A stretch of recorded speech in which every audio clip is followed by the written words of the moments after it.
napenda kutoa taarifa ya tukio la ajali ya gari iliyoacha njia na kuwaka moto.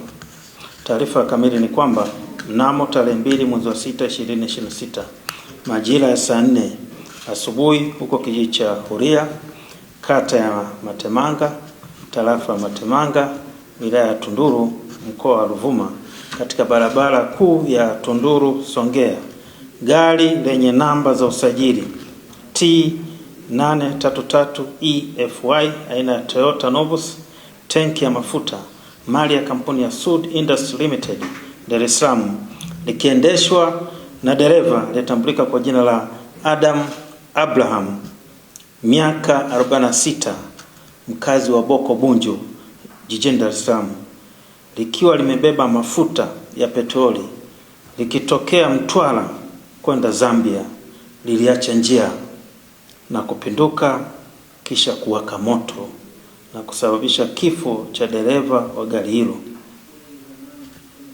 na kuteketea kwa gari na upotevu wa mafuta.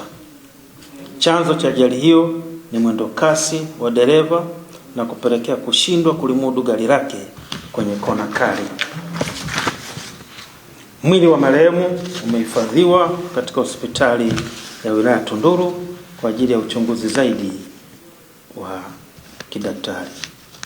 Natoa wito kwa madereva na wamiliki wa vyombo vya moto kuchukua tahadhari na kuwa makini wanapoendesha vyombo vya moto na kufuata sheria na kanuni za usalama barabarani ili kuepuka ajali zisizokuwa za lazima. Asante sana.